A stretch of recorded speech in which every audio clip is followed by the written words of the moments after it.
Welcome back, everyone, to another episode of the Vegans Who Lift podcast. I'm John Thomas, aka the Bodybuilding Vegan, and as always, I am joined by Brooke Sellers, aka Miss Meatless Muscle. And today we've got a lot of great content in store for you guys. Brooke, how are you doing? I'm doing good. How are you? Extremely overwhelmed and like about to blow up internally, but it's okay. We'll live. Allie's like, I can tell you're stressed, and I'm like, oh really? I feel like a crackhead right now, but we got a lot of a lot of moving parts. So we got the podcast today, which is awesome. And I realize I talk a lot, so I'm just going to talk a lot. And then this weekend we're driving to Miami to get content, and then also run the Vegan Foodie Fest. So by the time this comes out, the Vegan Foodie Fest will have been a huge success, the best vegan event Miami's ever seen. I'm going to be there with Sean, Vegans Explore. Diego from the Florida Marketplace Group is helping us run it too. So it's going to be a lot. And then we get to drive back to Lakeland, and in like 12 days we're driving to Arizona. So like Allie's behind me right Wow. now, cleaning out the back patio and organizing all the stuff, and we're like starting to put things in boxes and take it over to storage. And I like to have all my stuff. I'm already in her place, and most of my stuff's in storage. Now we're putting her stuff in storage, and so I'm just like, we'll figure it out as we go. Luckily, our Airbnb looks nice in Arizona and has like kitchen stuff and all the good things that you need to be a bodybuilding vegan. So I'm not super worried about once we get there. It's a if you don't stop, it's like a 32-hour drive, so that's a bit of a drive. But yes, that's where my brain is at in like 15 different places. But how about you? Wow, that's crazy. I can't imagine. Yeah. Um, yeah, I mean, I guess I'm always I mean, I feel like I'm always overwhelmed, slightly overwhelmed and anxious, working on it, but yeah, things are good.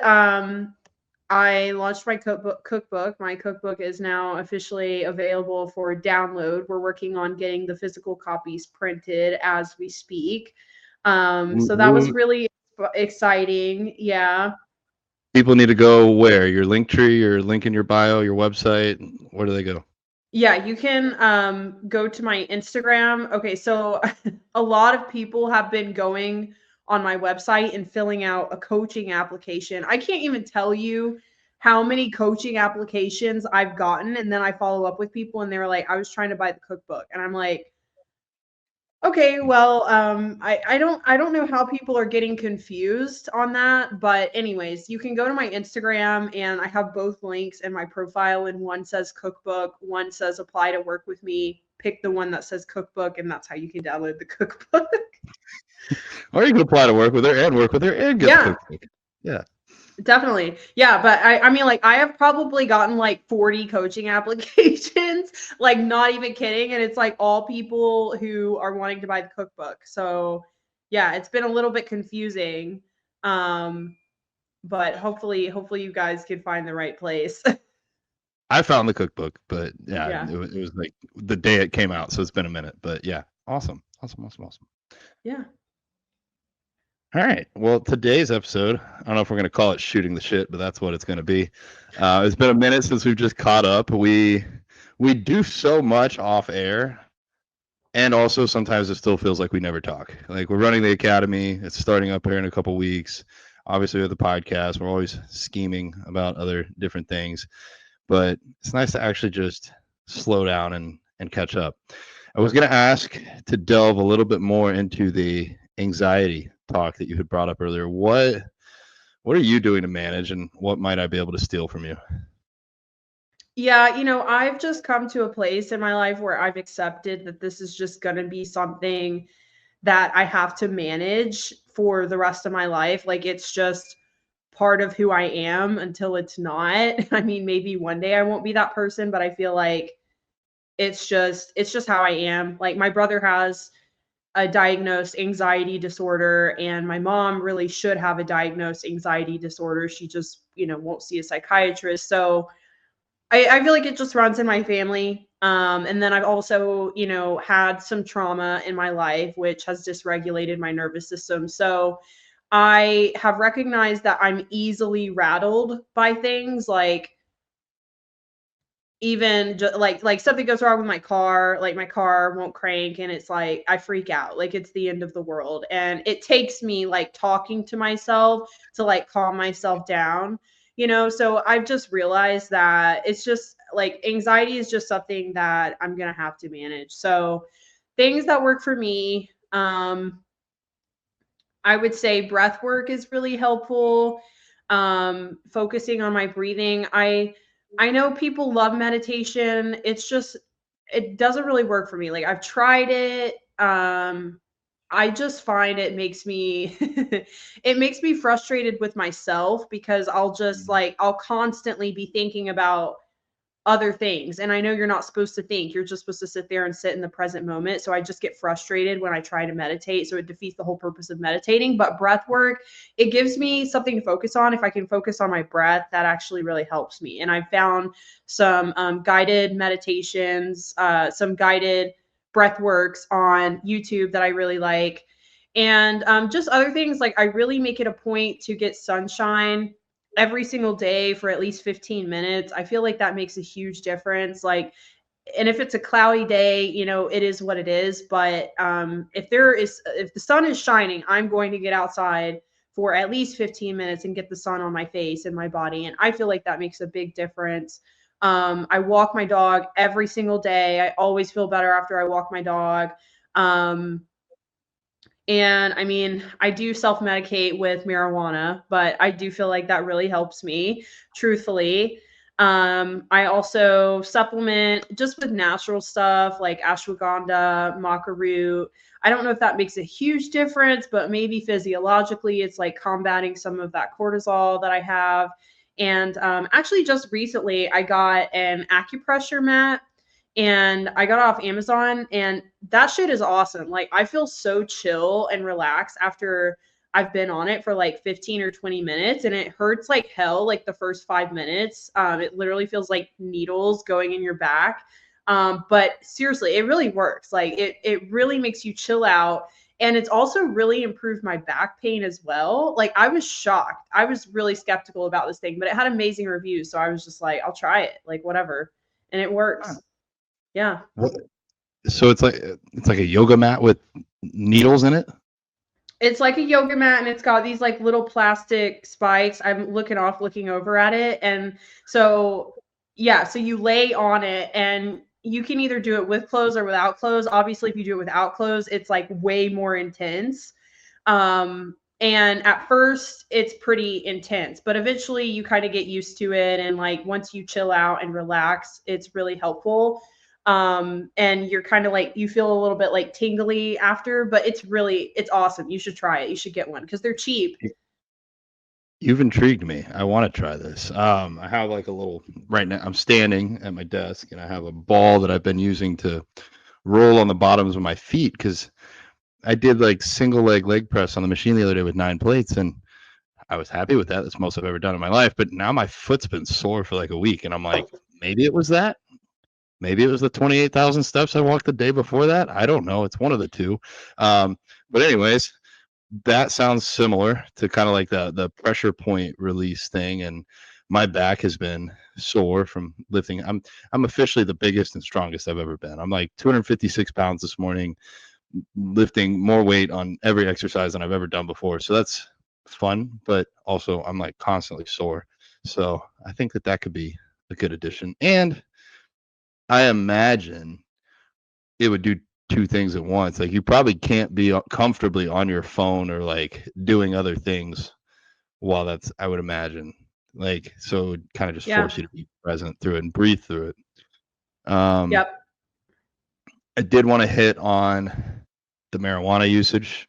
Shame on you. No, I'm just kidding. I'm kind of the same way. Like I feel like marijuana makes me really tired. But then again, I only pretty much ever smoke late at night after I've worked 12 hours and trained and eaten, so I'm already tired anyways. But I do feel like my anxiety levels just drop. Yeah.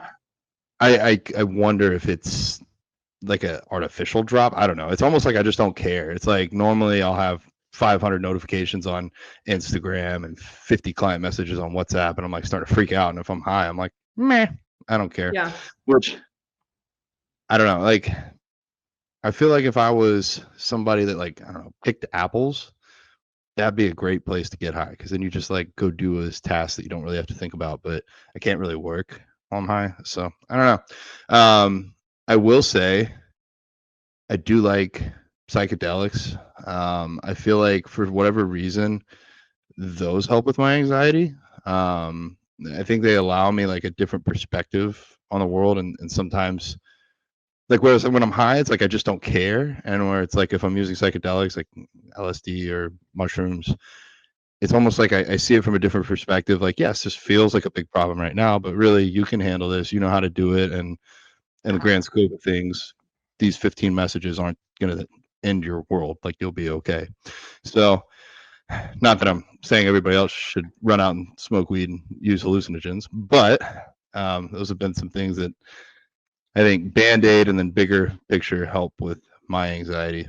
I think some of it is just the nature of you and I, like how we live. Like, we're in the public spotlight a lot. A lot of people have ways to reach out to us, and it can just get overwhelming if I'm being fully honest. Yeah, I feel like for me, it's like there's always something to do. Like you're never really done, you know? Yeah. Like I feel like when I worked a 9 to 5 and I worked for somebody else, when I clocked out, I was clocked out. I was done. I was not thinking about what I needed to do tomorrow. It didn't matter and I was done for the day. But it's like even now when I clock out, you know, and I'm done working for the day, I have a hard time shutting my brain off because I keep thinking about, oh my God, well, I got to do this. I got to message this person tomorrow. And what if this doesn't happen? You know, it like my brain just keeps going. And that's why I really like marijuana because I feel like it slows my brain down. So it's instead of like, I feel like in like 30 seconds, I have like a million thoughts. And when I'm high or stoned, I feel like it just slows me way down. And I don't think about what if this doesn't happen in like the million. Do you like Marvel? Do you like Marvel movies? Mm-hmm. Okay, have you seen the Avengers where Doctor Strange, he's like computing all of the different outcomes of what could happen and like there's only one and it's like where Tony Stark dies and saves everybody. And but there's like 4 million Spoiler. possibilities of like yeah, what could happen. And so I feel like that's me. Like I have one situation and it's like I think of like the 4 million possibilities of like what could go wrong, like what could happen, how this person interpreted this situation. And I don't know, when I'm stoned, I just feel like I just see it for what it is. I take it for what it is. Whatever happens, happens. Like I feel like it's just I don't know, like I feel normal. It's just I don't know. It's just a weird way to explain it, but I just feel like it slows my brain down. But I'm like you. I wait until I'm done working and it's nighttime and it's time to wind down before I smoke. And I mean, to be honest, I've thought about medication and I did try a medication. I think it's buspirine, something like that. I don't know. But my doctor put me on it and it was like you took it morning and night. To be honest, I didn't really notice much of a difference, so I didn't want to just take something to take something. So I just stopped taking it. Maybe I didn't give it long enough, but you know, I feel like there's always caveats to medication as well, and I don't really I don't know. Like I'm not 100% sold on pharmaceutical drugs and they all have side effects. I mean, even marijuana has side effects, right? I mean, obviously like makes you hungry, definitely gives me the munchies, which is like a big problem for me right now. I'm like, "Oh my god, I have to stop." Like I'm Yeah, like yeah, food obsessed. I can relate with that. Allie bought those what are they called? The crisp power, the protein pretzels that you were promoting. Oh, yes.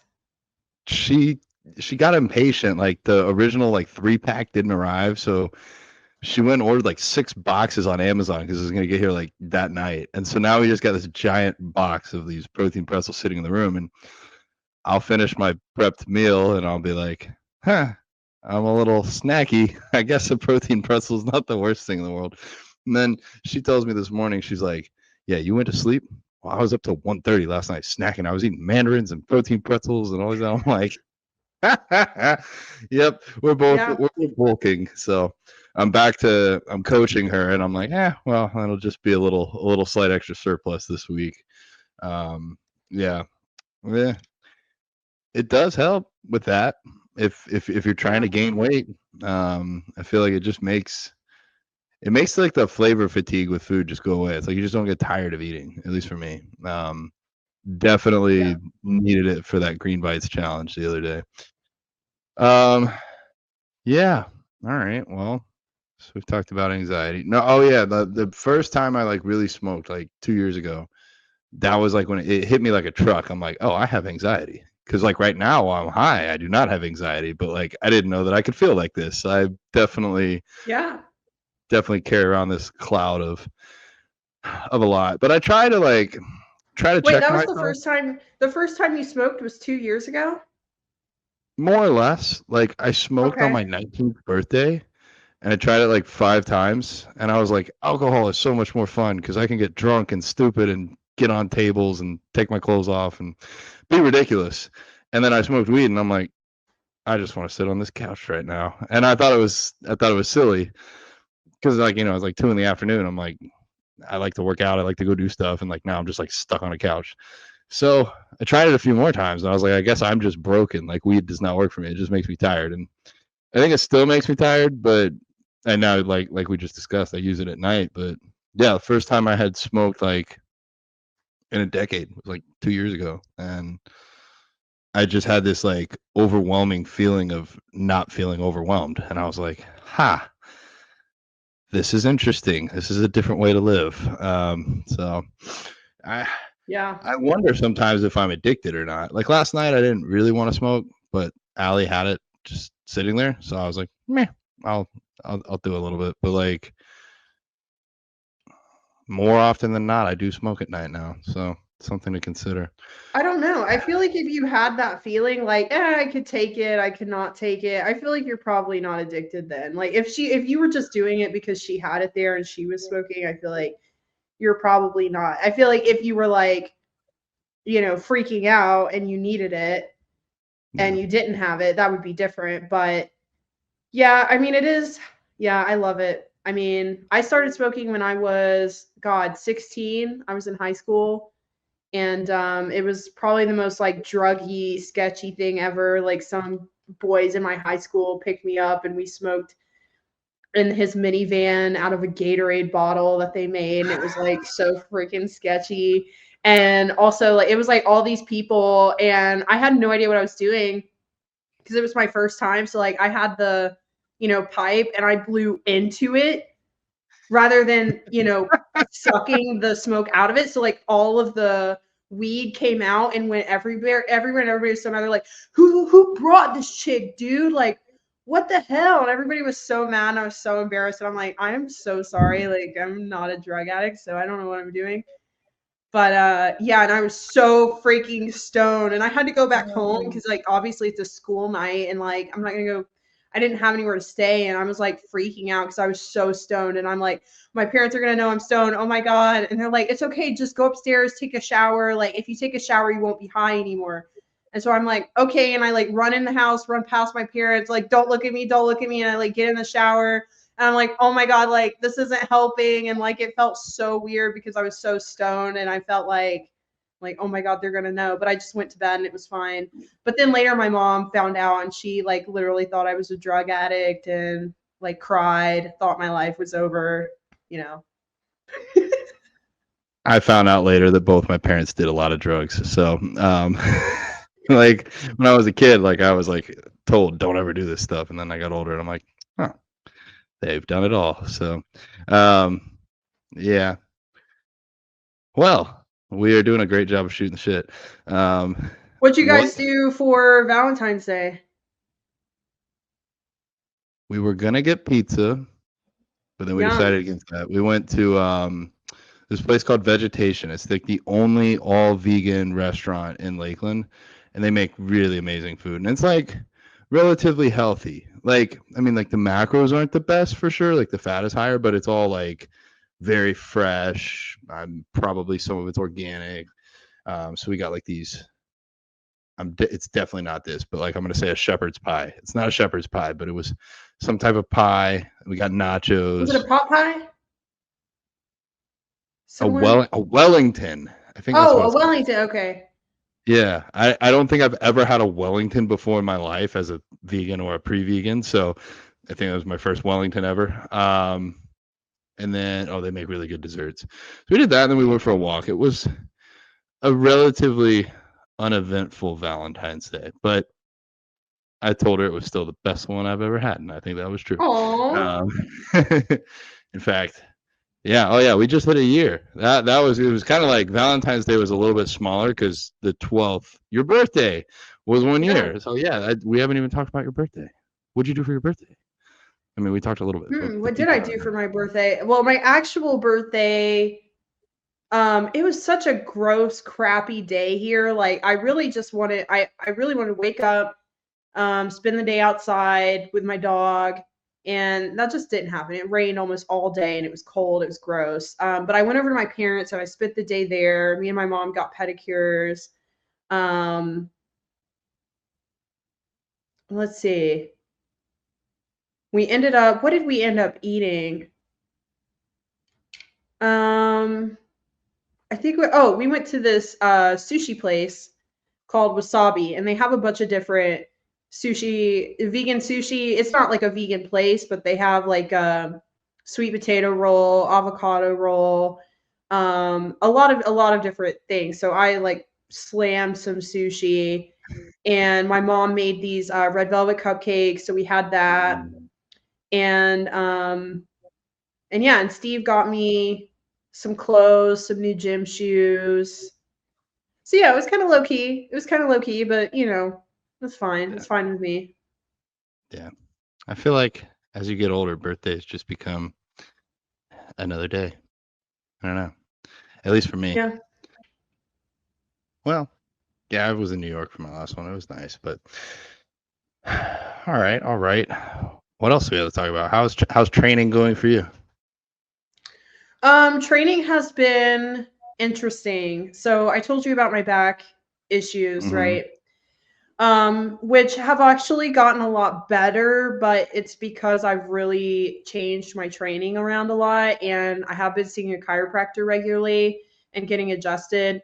And I do feel like my acupressure mat has helped tremendously. It gives me like short-term relief, but it's still something. Yeah. So I haven't done any spine loaded exercises in a really long time, and I haven't really done squats in a long time either. But one thing I was still doing with my training and kind of like pushing through the pain with deadlifts and good mornings. And I was doing those pretty much every week. And despite my love for deadlifts, I could do without good mornings, but I love deadlifts. I decided to just stop doing deadlifts. And my pain has gotten a lot better, a lot better. So I don't do any squats. I don't do any spine loaded movements. I don't do any deadlifts, any hyperextensions, anything that like I feel like, because before, and this is terrible, this is so bad, but like if I would feel pain on an exercise, I would just keep going. I would just still do it, honestly. Because I would like in my mind, I'm like, this is joint pain. This is not muscle pain. Like, I think I'm fine. I'm just gonna keep pushing.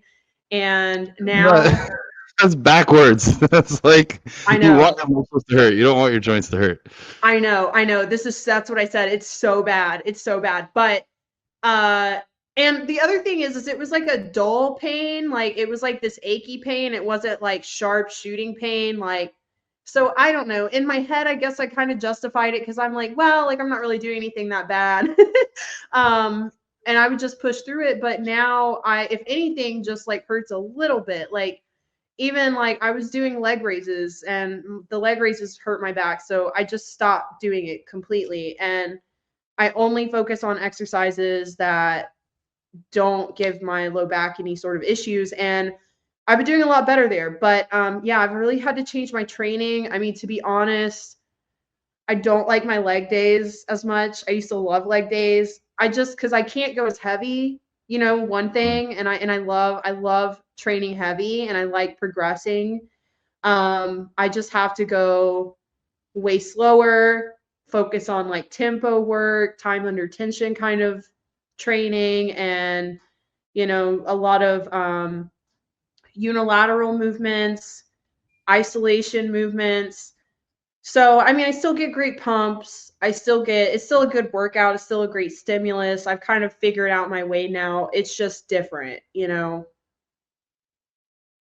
I don't really do any big heavy lifts except for hip thrusts, which I'm really not even supposed to be doing those that much. But I do them on the Smith machine to kind of, like I feel like the problem I noticed with hip thrusts, if I can do it on either like the Booty Builder machine, I don't know if you guys have it, probably at MI40, or like the Smith machine, you can start a hip thrust at the top of the movement versus like when I was doing it with a barbell, I would have to get the weight up from the floor to full extension. And I noticed that's when my back started acting up. So I really only do it on the Smith machine because I can keep the range of motion really small. Yeah, that makes sense. I tell like clients or friends or whoever wants to listen, like for RDLs or things like that, like if it's easier for you to get set up with the bar off the ground, why not? Like, so makes sense. Yes. Yeah, actually interesting that you brought up MI40. I've paused my membership there because now that I'm in Lakeland, it's like at least an hour drive to get there, like without traffic. And I'm still training, and I'm actually like the biggest I've ever been, but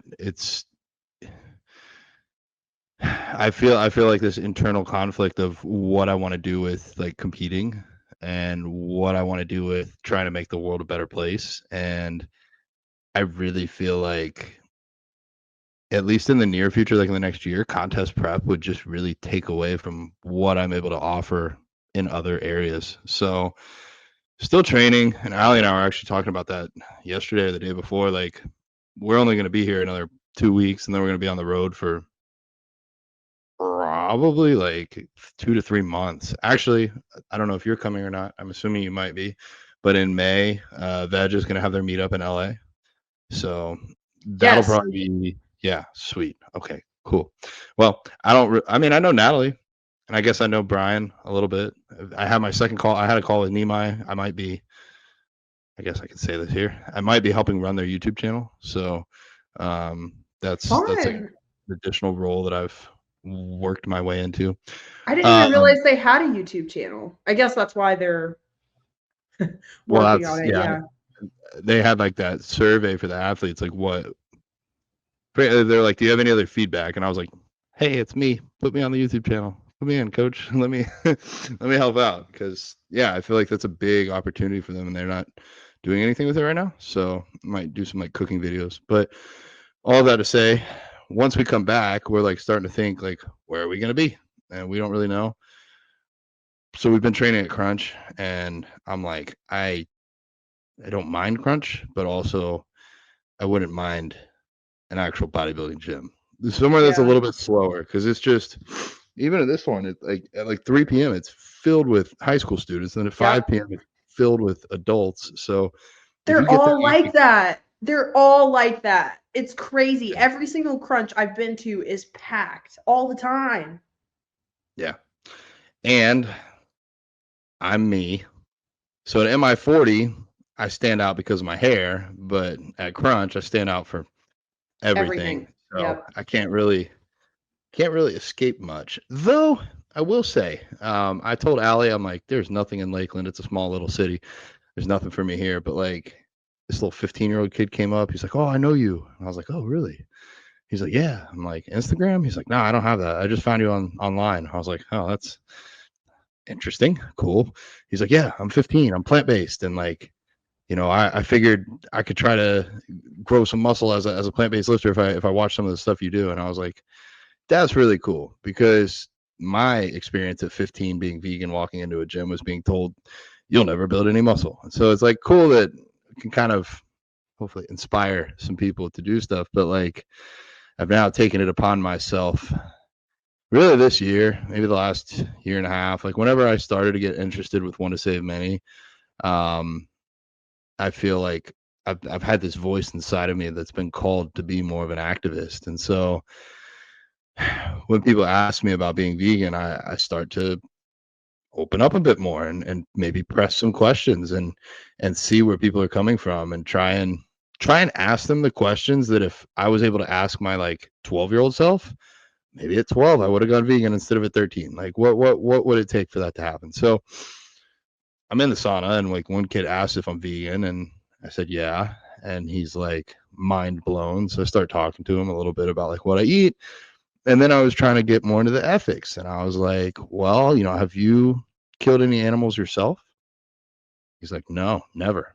And I was like, well, how do you think you would feel if you had to kill an animal yourself?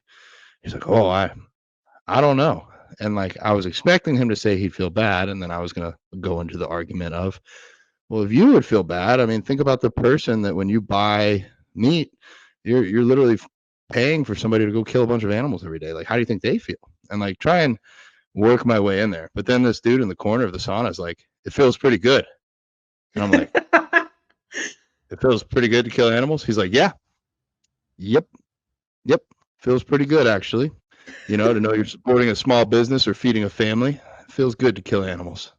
And I'm just like, oh gosh, this was not the answer I was expecting or prepared for. So I tried to pivot, and I was like, well, tell me about it. Like, when have you killed animals? When did it feel good? He's like, well, I was in Alaska and I got to help kill this moose, and it fed a whole family. I was like, all right. Personally, I don't agree with this, but hey man, if that makes you happy and you're able to feed a family and all that, like that's great. Unfortunately, this won't work for the rest of the world. Like, we don't have enough animals to kill to do that. Like, we have to supply the meat the way it is. We have to have factory farming.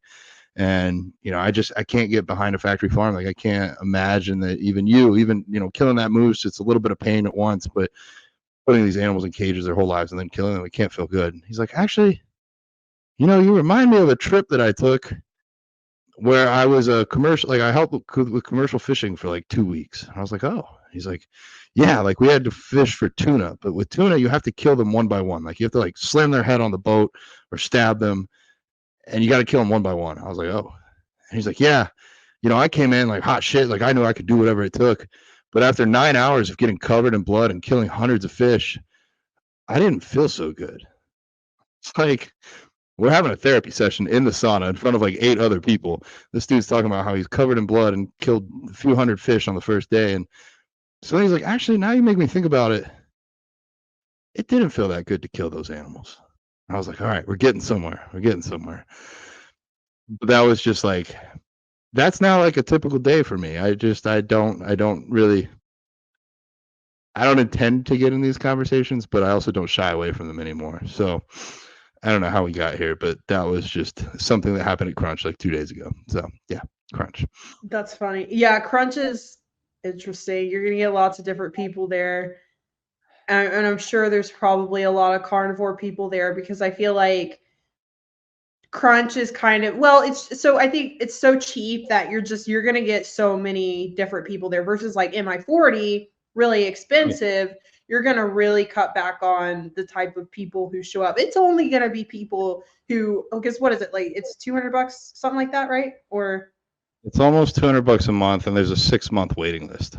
yeah, so like you're gonna be pretty damn committed and serious about showing up to the gym if you sign up there. You're not just gonna be like one of those people who signs up and pays for it every month and never goes. But I feel like that's Crunch. Like people are like, oh my God, $20 a month. Like people spend that on coffee, on like all sorts of things. So yeah, you get a lot of different people. And I feel like right now, like I have a friend, one of my best friends from high school, she's trying to lose weight. So she's doing carnivore right now. And I asked her, I'm like, She's like, actually, she's like, I wanted to tell you, but I didn't want you to be mad at me, but I've been doing carnivore and I've lost 15 pounds. And I'm like, well, I'm glad you lost 15 pounds, but like, why are you doing carnivore? Are you only doing it to lose weight? She's like, yeah, pretty much. Like, you know, if you cut out carbs, you lose weight. And I'm like, well, I mean, that's unfortunate because there's so many better ways to lose weight. And eventually you're going to need to eat a carb. And I mean, she was complaining about how terrible the shits were, you know, the first 2 weeks and all of the crazy side effects that come with it. And I'm like, it's like, you're not going to be able to do this forever. You're not going to be able to keep this weight off. Like, you might as well do something that's sustainable. But it's just one of those things, you know, it's like the trend right now. People will do anything to lose weight.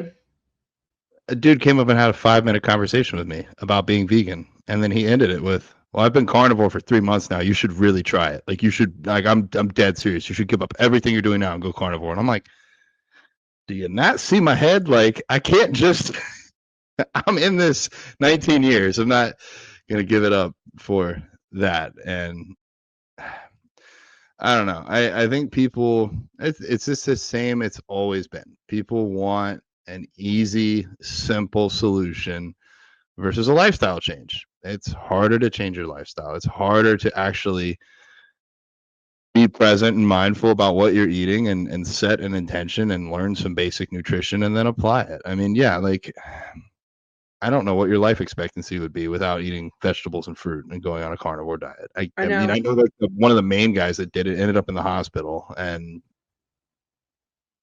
anywho, yeah, go vegan for all of the reasons. Well, what else? What else have we got? So, you brought up something interesting that I wanted to talk about. You were talking about how you don't feel like contest prep in the next year is kind of conducive to your lifestyle. And you know, I really wanted to prep this year, and that's something I'm struggling with right now. But it's not even really like my lifestyle because I feel like I have the time, and I feel like you know, I don't go to a lot of like the food events. I don't go to as many as you do. There's just not that many here in Atlanta. So really it's not like that would be an issue. And I'm not doing a ton of traveling. Like it really doesn't have anything to do with that. I'll just be totally honest. It's like more so my mindset. Here's the thing. My last prep, I was coming out of a really bad relationship. I moved home. I had no one here. And I was still finding myself and I'm still healing. And it's just prepping when you're happy is just different. Like prepping when you have a lot going for you. Like, you know, I have a great business, I have all these projects I can work on. My relationship is pretty good. I have a lot of friends now. Like, you know, it's so different. And it's like, I would be giving up a lot, I feel like, to go into a prep. And I've really been enjoying food lately. And like I can maintain like the low 160s, like going out every weekend and eating pizza and like having some chips here and there and not being super restrictive, which has been nice. It's something I've never been able to do. And so I don't know. I'm having a really hard time getting myself motivated to prep, but then at the same time, so I'm curious what your experience was like, especially this last prep. I feel like it was different than your previous ones. Like you had a bigger following, you had a bigger social media presence. Cause I mean, truthfully, I did make the most money I ever made when I was competing. My content did amazing. People were super excited about it. People loved seeing me lean. And it was just like a cool thing for people to watch and like cheer me on and, you know, represent the vegan community. And I feel like, yes, I can do that in other ways, but damn, competing is just so good for our business and what we do. And especially, I feel like for me and you being an NPC, and being in a really competitive federation, like, you know, I'll see people who compete in OCB and I saw like in FMG, you know, all these different federations, and like that's great. I do, yes, it's still hard. But it's just not quite as competitive as NPC. Like, you know what I mean. You know what I mean. You're an NPC, so you get it. So I don't know, but I'm curious for you, what was your response like when you were competing? Like people seeing all of the pictures of you lean, and like how well did your content do, and your engagement and your business? Like, did you notice a difference when you were competing versus not? So this is a very multi-layered thing. I have a couple preps that I can, well, actually, I prepped in 2014, I prepped in 2021, and in 2023. And 2014 was what started my account. So like I didn't even post, I don't think, from like 2015 to 2019, but like I had created my account to document my journey. What I will say, I want to make a note for this. People love stories.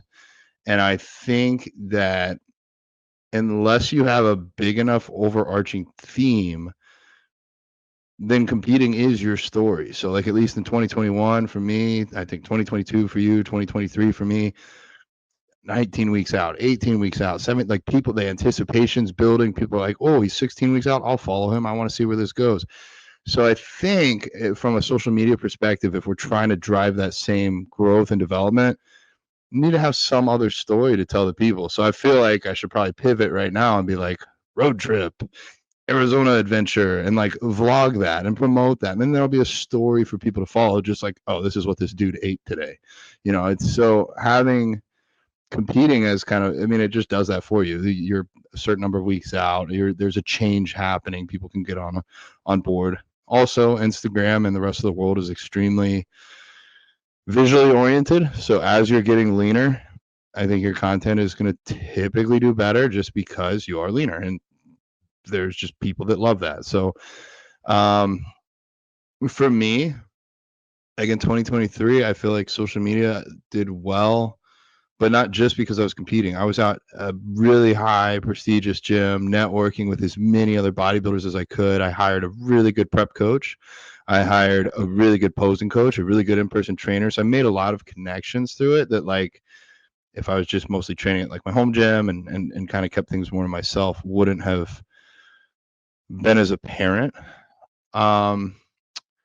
So yeah, I mean, I do think, I mean, you and I also have this as well. There's not many other vegans competing in the NPC at a high level for other people to really pull inspiration from. So it further niched us down, I think. So all of those factors go into this. However, I do think, given the right circumstances, you could get the same growth, engagement, as far as like even with your business. You just got to find the right path. And what I found for me, funny enough, I feel like I've lucked into this recently. Like this is in the last month. I've started making more activism style posts. I was filming for a leg day video, and I was training with Alex Nearest, and he can't do hack squats. So I was like, all right, we'll do Smith squats. And I hadn't Smith squatted in a while. And we put 5 plates on there, and I get to like 12 reps in, and the video is going to be live on YouTube soon, probably by the time this goes up. And I just start like screaming, like, I don't like yelling, like really got into that set for whatever reason. And then like I went for like the 13th rep, and like I had just seen a pretty graphic video of a cow being killed, and like that flashed into my eyes. And then I went for the 14th rep, and I'm not even going to mention what I saw in this video, but I saw something really messed up with like animal abuse, and that popped into my eyes. And then on the 15th rep, something else, and it's like it pushed me forward. And I thought, you know what, I'm going to make a reel from that set, and on every rep, there's going to be a quick half-second, animal activism, the abuse of animal style image. And this post isn't going to do well. It's not going to perform well, but it's going to mean something to me. And maybe it gets one person to think differently about animal agriculture and what we do with factory farming. And that was my best performing post that month. And like I put it up thinking it was going to be not good, and I was just doing it just to do the right thing and do it for me, and it did really well. So then I made another post about my speech when I was on stage, talking about how we can be kind, we can be compassionate, we can step up for animals, men can give hugs and cry in public, and it's all okay. That post did really well. And so now I'm realizing my last 4 posts that have done the best in the last month have all been animal activism related. I think they get shared. I think people pulls on their heartstrings. So what I'm realizing is like it used to be like some of my contest posts that would do really well. So now I'm finding there's other avenues, and for me at least, it was following my heart that allowed me to find what's going to do the best. So all that to say, there's different games we can play on social media. I think whatever lights you up the most and gets you excited will probably be what your base also gets excited about too. So whether Yeah. that's competing or with you, I mean, your best post to my knowledge ever was with Chief, and like you love Chief. Like I'm not saying you need to make a dog page, but like that was something important to you, and it resonated with the people that follow you. Yeah. Yeah. Yeah, I think it's always just interesting. And I will say, I guess I do show up differently in social media when I'm in contest prep. I think that's a big part of it too, because I feel like I probably talk to the camera more. I probably show up live because I just am confident. I feel better. I'm working towards something. I'm excited about it too. So, and like you, I when I was competing, I would collaborate with people more, vegan or not. I met other competitors, other people who were in the space. So, yeah, it's just I think part of it is I just also move differently on social media when I'm competing. Yeah. But yeah, I really wanted to do it this year, and maybe I still will. I'm just like I'm just having a really hard time with the intentional suffering. Like I just don't really want to suffer and be hungry right now, you know? 100%. Yeah. I mean, I worked with Dr. Louis Ordaz, a um, behavioral therapist, and he works specifically with bodybuilders with eating disorders. And like, I worked with him, and that helped a lot. But I think what helped the most actually was taking a break from my coach. Like, I had been underneath 2 coaches consecutively for 5 years without a break.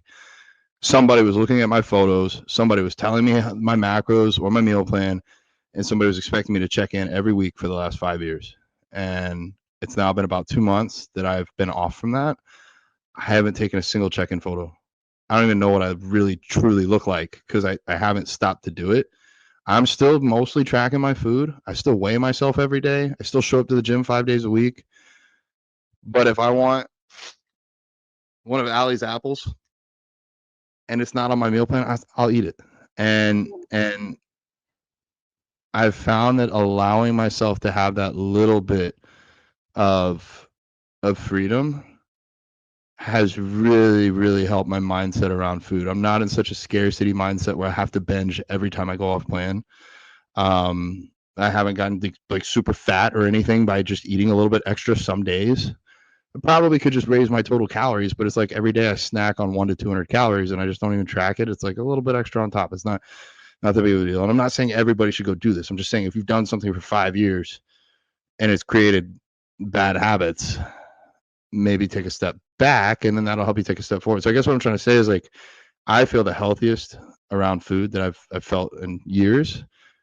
And I almost feel like now I could go in more towards a prep if I wanted to. I'm just not called to it. And so like for you, having this period right now to have a little bit of flexibility, like you said, enjoy food, not go binge eat because it's a free meal, but like I enjoy sushi with my significant other, or I really want some protein pretzels before bed, but not binging. I think would set you up in a good place to where you can choose to go into that prep. Like for me, now that I've had these couple months of chillness, prep doesn't sound so scary and horrible. Whereas like 2 months ago, I was still like scared to prep, like Yeah. fear. Now it would be almost like a choice. Like I'm choosing to give up all these foods that I've been enjoying to go for a bigger goal. But like, yeah, like you said, like I'm on the road so much. I try to promote for so many businesses. I'm always trying foods, and like now it's like I get sent so much stuff in the mail. It's like I'm trying to do like 5 different snacks in one video just to try and promote these vegan businesses because I can't make 5 separate videos every time. But um Yeah, this sport's just so extreme. Like, I will Yeah. guide people through competing if that's what they want, but I won't tell anyone to compete ever. I have a client, shout out if she's listening. She knows who she is. She could compete if she wants to. I actually thought she was a competitor when she signed out. That's how much muscle she has and how she looks. And she's like, "Oh, I've kind of thought about it, kind of not." And I'm like, "All right, well, I'm not gonna. I would, even though you could do well. I'm never gonna push you into this because it's not something anybody should do unless they really, really want to." Yeah. It's a lot. Yeah. And I feel like now that I finally have some balance, it's just like I'm not really ready to give it up yet, Yeah. Like I guess like my choice, I could choose to do a prep, but right now I'm like leaning to just choosing to have like a flexible lifestyle, maybe be a little bit fluffier and I don't know, just enjoy food for a little bit. And I think too, like people like me and you that take multiple years for off seasons. At least that's historically how we've done it. Like I didn't compete in 2022. You competed in 2022, but now you're going to take at least until 2025 off. I think it makes things more extreme. Whereas like people like Tori Washington, to the best of my knowledge, she competes just about every year. Corinne competes just about every year. Um, so I think maybe by having in their cases, like I don't want to say they have a more relaxed approach, but it's almost like they compete so frequently that maybe they don't go as like all or nothing. Like maybe 10 weeks out, they would have an extra cheat meal if they wanted to. I don't know. I guess it's something to ask them about. But like, I feel like they just seem more comfortable in that lifestyle. Yeah, and I do think there are people who like genetically they can just prep all the time. Like I don't know if you know Ashley Caldswater, but I feel like she competes all year, every year for the past 10 years.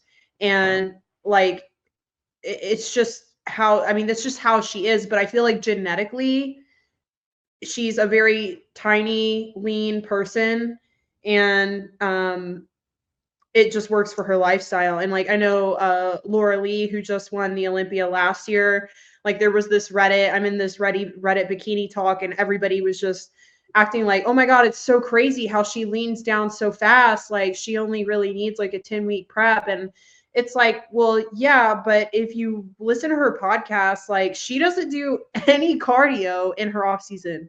Like Wow. none. So imagine if you don't do any cardio in off season and then all of a sudden you add in 20 minutes of fasted cardio and then you add in 45 minutes of, like you're gonna drop like crazy. So there are some people who can just, live like that based off their lifestyle, their genetics. I'm not like that. Like I'm always doing cardio, like I have to do cardio, but also like mental health. I don't like giving up cardio. And I Well, for also don't big, have huge calories like in the off season. Like that's just not my body. Like I can't eat. Like I have a client who she's super lean, super shredded. She eats like 2,700 calories in her off season. And like I can't do that. Like the most I can do is like 2,200. I mean, maybe if I took time to like reverse, I could get there, but I do feel like there are some people, and I that's like the genetic freaks. Those are the people who are at the top. Those are the people who are that at the O because they can do this all year, and it doesn't take as much for them to get that physique as it does for me and you to get there. yeah. Oh, genetics. I mean, genetics definitely play a huge part. Yeah. We made me think of, you remember Greta? We had her on. Um, Yes. I remember being in prep and like, I was on like 2,400 calories on training days, like 2,000 on off days. And I'm sitting there writing her plan and she's on 4,400 calories on training days. I'm like, I weigh over 100 pounds more than you, and you're eating more than twice as much food as me. How does this make sense? But Crazy. yeah, we were able to really. I mean, I, she just stopped gaining weight, so like I just had to keep feeding her, and she still stalled out for a long time. Like we worked her up from like 3,300 to 4,500 calories before she finally started to actually put on weight again. So yeah, but all right. Well, I think we have done a phenomenal job of shooting the shit. I mean, it's needed I to think so happen. This too. was like not a whole lot different than like a typical phone call. Nobody phone calls anymore. It's it's not like a decade ago, you know? I know. It's the world's changing. Well, start a podcast. Talk to your best friend there. But all right. I don't have anything else. I think we've done everything well. Yeah. Yeah. All right. Cool. Best vegan podcast you've ever listened to. If you guys help us out and share this with one friend, that would be phenomenal so that we can keep doing this, trying to grow. Actually, last month was our best month ever, so I want to try and keep beating that. This has been another episode of the Vegans Who Live podcast brought to you by your favorite vegans. We will see you next time.